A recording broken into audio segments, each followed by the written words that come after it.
আসসালামু আলাইকুম। চলে এলাম আরো একটি ব্র্যান্ড নিউ ভিডিও নিয়ে। কেন কেন এই ভিডিওতে আমরা নরমাল ডিস্ট্রিবিউশনের পিডিএফ খুঁজে বের করব।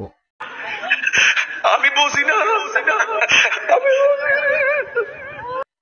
আচ্ছা, সহজ করে বলি, এই ভিডিওতে আমরা এমন একটা ফাংশন খুঁজে বের করব যেই ফাংশনের গ্রাফ প্লট করলে এইরকম একটা গ্রাফ পাওয়া যায়।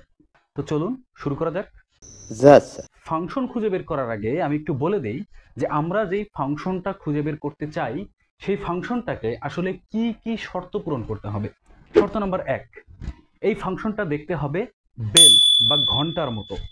ইউটিউবে যারা আমার ভিডিওটা দেখতেছেন, আমার নামের পাশে যে বেল আইকনটা আছে না, সেই বেলটার মতো। কই দেখা যাচ্ছে না তো। আসলেই দেখা যাচ্ছে না? না।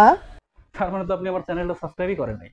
সাবস্ক্রাইব করেন। আমার চ্যানেলটিকে সাবস্ক্রাইব করার পর আমার নামের পাশে যে বেল আইকনটা আপনারা দেখতে পাবেন, আমাদের গ্রাফটা দেখতে হবে বেল শেপড, এবং এই গ্রাফটা কখনোই এক্স এক্সিসকে স্পর্শ করবে না।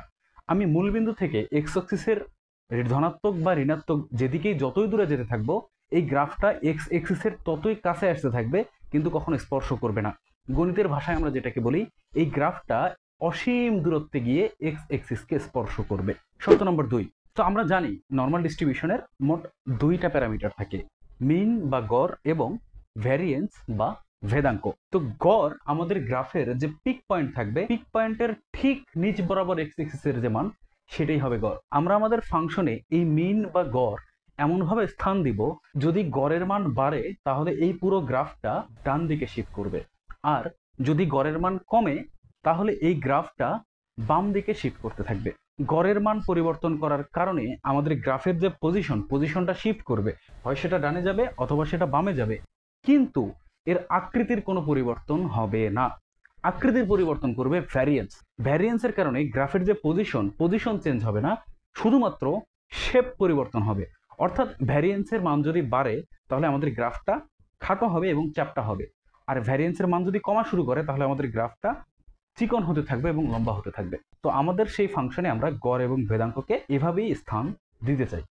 শর্ত নম্বর 3, আমাদের এই যে গ্রাফটা আছে, এই গ্রাফের নিচে পুরো জায়গা জুড়ে যে ক্ষেত্রফল আছে, অর্থাৎ আমি যদি আমাদের সেই ফাংশনটাকে -ইনফিনিটি থেকে +ইনফিনিটি পর্যন্ত এক্স এর সাপেক্ষে সমাকলন বা ইন্টিগ্রেশন করি, তাহলে পাবো 1। শর্ত নম্বর 4, এই গড় থেকে বাম দিকে 1 স্ট্যান্ডার্ড ডেভিয়েশন বা পরিমিত ব্যবধান এবং ডান দিকে 1 পরিমিত ব্যবধান পর্যন্ত এলাকা, অর্থাৎ মিউ মাইনাস সিগমা থেকে মিউ প্লাস সিগমা, এইটুকু জায়গার ক্ষেত্রফল হবে 0.6827। একইভাবে মিউ মাইনাস 2 সিগমা থেকে শুরু করে মিউ প্লাস 2 সিগমা, এইটুকু জায়গার মধ্যে আমরা ক্ষেত্রফল পাবো 0.9545, এবং মিউ মাইনাস 3 সিগমা থেকে শুরু করে মিউ প্লাস 3 সিগমা, এইটুকু জায়গার মধ্যে পাবো 0.9973।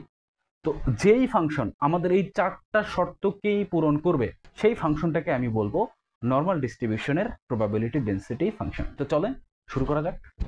শর্ত নাম্বার 1, আমাদেরকে এমন একটা ফাংশন খুঁজে বের করতে হবে যেটা হবে বেল শেপড এবং যেটা এক্স অক্ষকে অসীম দূরত্বে গিয়ে স্পর্শ করবে। তো বেশ কিছু ফাংশন আছে যেগুলো থেকে আমরা বেল শেপ পেতে পারি, যেমন ধরুন সাইন এক্স, কজ এক্স কিংবা y is equal to minus x square. এই ফাংশনগুলোর গ্রাফ প্লট করলে কিছু কিছু জায়গায় এরকম বেল শেপ পাওয়া যায়, কিন্তু সমস্যাটা বাদে হচ্ছে অসীম দূরত্বে এক্স অক্ষকে স্পর্শ করতে গিয়ে। বিশেষ করে ত্রিকোণমিতিক ফাংশনের কথা যদি বলি আমি, এই ফাংশনগুলো হয় পর্যায়বৃত্তিক ফাংশন। তো দেখা যায় যে এক্স এর মান যখন 360-এর উপরে চলে যাচ্ছে, এই ফাংশনের যে রেঞ্জ বা আউটপুট সেগুলো আবার রিপিট করা স্টার্ট করে, যার কারণে এটা অসীম দূরত্বে গিয়ে এক্স অক্ষকে স্পর্শ করার যে শর্ত, সেগুলো পূরণ করে না। তাহলে আমাদেরকে এমন সব গ্রাফ খুঁজে বের করতে হবে যেগুলো অসীম দূরত্বে গিয়ে এক্স অক্ষকে স্পর্শ করে। তো এটা খুঁজতে গিয়ে আমরা বেশ কিছু ফাংশন পেলাম, বিশেষ করে কিছু প্যারাবোলিক এবং হাইপারবোলিক ইকুয়েশন যেটা এক্স অক্ষকে অসীম দূরত্বে গিয়ে স্পর্শ করে, কিন্তু এগুলো থেকে বেল শেপ পাওয়া যায় না। বেসিক ফাংশনগুলো দিয়ে আসলে এটা পূরণ করা সম্ভব না, তো আমাদেরকে ফাংশনটাকে একটু মডিফাই করতে হবে। তো দেখেন, আমরা একটা ফাংশন নিয়ে কাজ করা স্টার্ট করতে পারি। এক্স অক্ষকে অসীম দূরত্বে গিয়ে স্পর্শ করে এরকম একটা ফাংশন হচ্ছে e⁴x। এক্স অক্ষের ঋণাত্মক দিকে অসীম দূরত্বে গিয়ে এক্স অক্ষকে স্পর্শ করবে এরকম একটা কিছু পাওয়া যাচ্ছে, কিন্তু এক্স অক্ষ থেকে ডান দিকে বা ধনাত্মক দিকে সেটা সেই শর্তটা পূরণ করে না। সো আবার আমরা যদি এক্সটাকে নেগেটিভ করে দিই, অর্থাৎ e⁻⁻x করলে দেখেন গ্রাফটা জাস্ট ওয়াই অক্ষের সাপেক্ষে ঘুরে যায়। ঘুরে গিয়ে দেখেন এবার ধনাত্মক দিকে এটা এক্স অক্ষের অ্যাসিমডট, কিন্তু ঋণাত্মক দিকে গিয়ে এটা উপরের দিকে উঠে যাচ্ছে। তো এইটাকে নিয়ে আমরা মোটামুটি কাজ করতে পারি। সো মূল বিন্দু থেকে এক্স অক্ষের ঋণাত্মক দিকের গ্রাফটা দেখেন ডান দিকটার মতো আমরা চাচ্ছি, অর্থাৎ আমরা বাম দিকের আউটপুটটাও চাই এক্স অক্ষের যে ধনাত্মক দিকের যে আউটপুট সেটার মতো হোক। তাহলে আমাদেরকে কি করতে হবে, আমাদেরকে নেগেটিভ মানটা পজিটিভ করে নিতে হবে। So e to the power minus x এই জায়গাটায় e to the power minus modulus x consider করব। তো মডুলাস এক্স যদি কনসিডার করি তাহলে এক্স অক্ষের ধনাত্মক এবং ঋণাত্মক দুই দিকে গ্রাফটা প্রতিসম এবং অসীম দূরত্বে গিয়ে এক্স অক্ষকে স্পর্শ করে, কিন্তু এইটা বেল শেপ হচ্ছে না। তো এই নেগেটিভকে পজিটিভ করার আরেকটা উপায় হচ্ছে স্কোয়ার করে ফেলা। তো আমরা মডুলাস অফ এক্স না নিয়ে ফাংশনটাকে যদি e to the power minus x square consider করি তাহলে সেটার গ্রাফটা দেখেন কেমন হয়। Yes, we got it. E to the power minus x square এই ফাংশনটা আমাকে এমন একটা গ্রাফ আউটপুট দিচ্ছে যেটা আমার প্রথম শর্তকে পূরণ করে। এটা দেখতে বেল শেপ এবং এইটা এক্স অক্ষের ধনাত্মক এবং ঋণাত্মক উভয় দিকেই অসীম দূরত্বে গিয়ে এক্স অক্ষকে স্পর্শ করে। 1 নম্বর শর্ত পূরণ হয়ে গেছে। এবারে আমাদের টার্গেট হচ্ছে 2 নম্বর শর্ত পূরণ করা। 2 নম্বর শর্তে গিয়ে আমরা দুইটা জিনিস কনসিডার করব, গড় এবং ভেদাঙ্ক। সো গড় বা মিনকে আমরা মিউ দ্বারা প্রকাশ করি, ভ্যারিয়েন্স বা ভেদাঙ্ককে আমরা সিগমা স্কোয়ার দ্বারা ডিনোট করি। সো আমি আগেই বলেছি আমরা মিউ বা গড় এটাকে এমনভাবে ফাংশনে ইন্ট্রোডিউস করব যাতে এটার মান বাড়লে আমাদের গ্রাফটা ডান দিকে শিফট করে এবং এটার মান কমলে আমাদের গ্রাফটা বাম দিকে শিফট করে। যে কোনো ফাংশনে চলক থেকে আমরা যদি কোনো কিছু বিয়োগ করি তাহলে দেখবেন সেই গ্রাফটা ডান দিকে শিফট করতে থাকে এবং যদি কোনো কিছু যোগ করি তাহলে সেটা বাম দিকে শিফট করে। সো এই কারণে আমরা কি করব, আমরা ধরে নিব মিউটা এখানে পজিটিভ। সো এই পজিটিভ মিউটাকে আমরা এক্স থেকে বিয়োগ করে দিব। সো যখনই আমরা এক্স স্কোয়ারের জায়গায় x minus mu whole square লিখবো তখনই দেখবো আমাদের গ্রাফটা শিফট করে যাচ্ছে। আমরা যদি মিউ এর মান বাড়াই দিই তাহলে আমাদের গ্রাফটা ডান দিকে শিফট করবে, আর আমাদের মিউ এর মান যদি আমরা কমাই দিই তাহলে আমাদের গ্রাফটা বাম দিকে শিফট করতেছে, অর্থাৎ গড়ের শর্ত পূরণ হয়েছে। এবারে ভ্যারিয়েন্স বা ভেদাঙ্ক, এই আমি চাচ্ছিলাম ভেদাঙ্ক বা ভ্যারিয়েন্স এটা আমাদের গ্রাফের শেপটাকে চেঞ্জ করুক কিন্তু পজিশন চেঞ্জ করবে না। যে কোনো ফাংশনে যদি আপনি এক্স এর সাথে কোনো কিছু গুণ বা ভাগ করেন তাহলে দেখবেন তার শেপটা চেঞ্জ করে কিন্তু পজিশনটা চেঞ্জ করে না। এই কারণে আমরা x minus mu whole square এটাকে যদি আমরা সিগমা স্কোয়ার দিয়ে ভাগ করি তখন আমরা দেখবো যে যখনই আমি সিগমা স্কোয়ারের মান বাড়ায় দিচ্ছি যে আমাদের গ্রাফটা চ্যাপ্টা হয়ে যাচ্ছে। আবার এই সিগমা স্কোয়ারের মান যদি কমানো শুরু করি তাহলে দেখেন আমাদের গ্রাফ চিকন হতে থাকে, যেটা আমাদের 2 নাম্বার শর্ত ছিল। তার মানে এই যে আমরা ফাংশনটা বের করছি e to the power minus x minus mu whole square divided by sigma square, এই ফাংশনটা আমার 2 নাম্বার শর্ত পূরণ করে। এবার আমাকে যেতে হবে 3 নাম্বার শর্ত। 3 নাম্বার শর্তটা ছিল এই কার্ভটার নিচে ক্ষেত্রফল হবে 1, অর্থাৎ আমাদের এই ফাংশনটাকে যদি আমরা মাইনাস ইনফিনিটি থেকে প্লাস ইনফিনিটি পর্যন্ত এক্স এর সাপেক্ষে ইন্টিগ্রেশন বা সমাকলন করি তাহলে তার মান হবে 1। চলেন আমরা এই ফাংশনটাকে এক্স এর সাপেক্ষে ইন্টিগ্রেট করে দেখি কত আসে। তো এই ইন্টিগ্রেশনের যে প্রসেসটা, শুধুমাত্র এই প্রসেসটা নিয়েই আলাদা একটা ভিডিও বানানো সম্ভব। তো আপনারা যদি গাউসিয়ান ইন্টিগ্রেশন লিখে সার্চ করেন তাহলে এই রিলেটেড অনেক ভিডিও পাবেন। তো আমি সরাসরি রেজাল্টটা বলে দিই। এই ইন্টিগ্রেশনটা করার পরে আমরা রেজাল্ট পাবো √পাই ইন্টু সিগমা স্কোয়ার। আমাদের দরকার কি ছিল, আমাদের দরকার ছিল 1, কিন্তু আমরা পেয়েছি √পাই ইন্টু সিগমা স্কোয়ার। এখানে একটা ইন্টারেস্টিং ফাইন্ডিং শেয়ার করি। দেখেন এই যে ক্ষেত্রফলের মানটা আসছে এখানে সিগমা স্কোয়ার থাকলেও কিন্তু কোনো মিউ নাই। মিউ আমাদের গ্রাফের শুধু পজিশনটা চেঞ্জ করে দিবে কিন্তু শেপ চেঞ্জ করবে না। দেখেন এটা ডানে বামে যেদিকে শিফট করুক না কেন পুরো এলাকা জুড়ে তার ক্ষেত্রফল তো সবসময় একই থাকা উচিত। যার কারণে দেখেন ক্ষেত্রফলের উপরে মিউ এর কোনো প্রভাব নেই, কারণ মিউ আমাদের গ্রাফের শুধু পজিশন চেঞ্জ করে, ডান বামে পিছায়, এর নিচের ক্ষেত্রফলের জায়গার কোনো পরিবর্তন ঘটায় না। যে এই কারণে আমরা ইন্টিগ্রেশন করার পর যে ভ্যালুটা পেলাম সেখানে মিউ নাই কিন্তু সিগমা স্কোয়ার আছে, কারণ সিগমা স্কোয়ার সরাসরি ক্ষেত্রফলের সাথে রিলেটেড, কারণ এটা শেপ চেঞ্জ করে দিচ্ছে। ওকে, তাহলে আমরা পেয়েছি কত, √পাই ইন্টু সিগমা স্কোয়ার। আমাদের দরকার ছিল 1। তো আমরা কি করবো, আমরা এটাকে এখন জোর করে 1 বানাবো। আমাদের যে ফাংশনটা আছে সেই ফাংশনটাকে আমরা আগে থেকেই 1/√পাই ইন্টু সিগমা স্কোয়ার দ্বারা গুণ করে দিব। এর ফলে কি হবে দেখেন, যখন আমরা ইন্টিগ্রেট করতে যাব 1/√পাই ইন্টু সিগমা স্কোয়ার বাইরে চলে আসে, তারপর ইন্টিগ্রেট করব। যখন ইন্টিগ্রেশন থেকে √পাই ইন্টু সিগমা স্কোয়ার আসবে এবং সামনে আগে থেকে যখন 1/√পাই সিগমা স্কোয়ার আছে তখন দুইটা কাটাকাটি গিয়ে হয়ে যাবে 1। সো তার মানে আমরা 1 পেয়ে গেছি। সো আমাদের 3 নম্বর শর্ত পূরণ করে এরকম একটা ফাংশন আমরা পেয়ে গেছি, যেটা হচ্ছে 1/√পাই into sigma square e to the power minus x minus mu whole square divided by sigma square.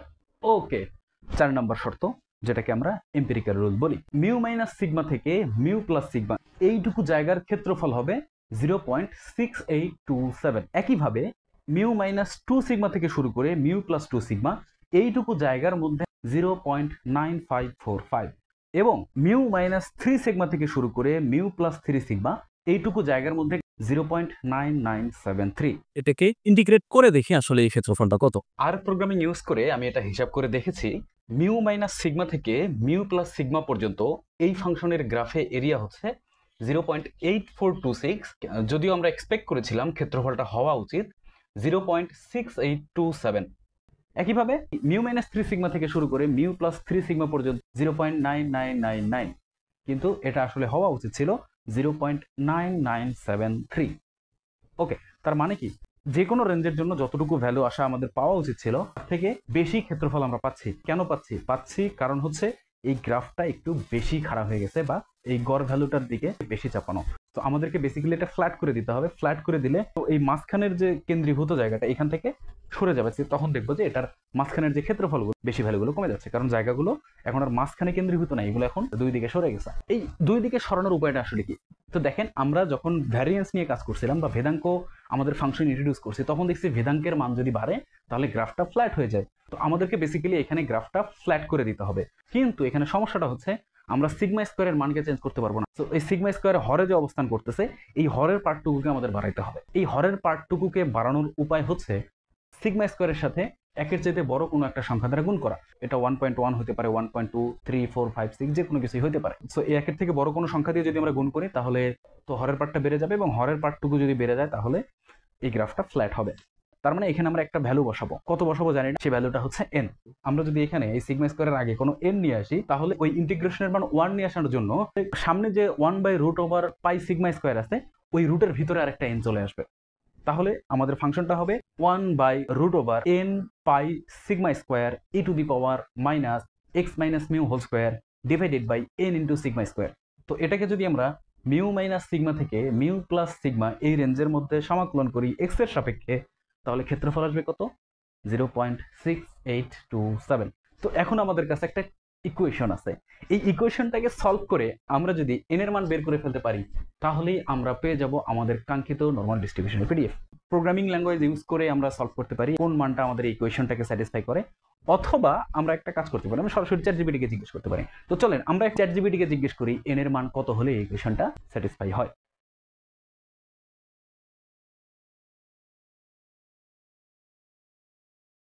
ChatGPT আমাদেরকে বলে দিয়েছে n এর মান 2, এবং আসলেই তাই। যদি n এর মান 2 আমরা বসাই, mu minus sigma, mu minus 2 sigma বা মিউ প্লাস 3 সিগমা, এই প্রত্যেকটা জায়গাতেই এই আমাদের যে মানগুলো আসার কথা ছিল এক্স্যাক্টলি সেই মানটাই আসবে।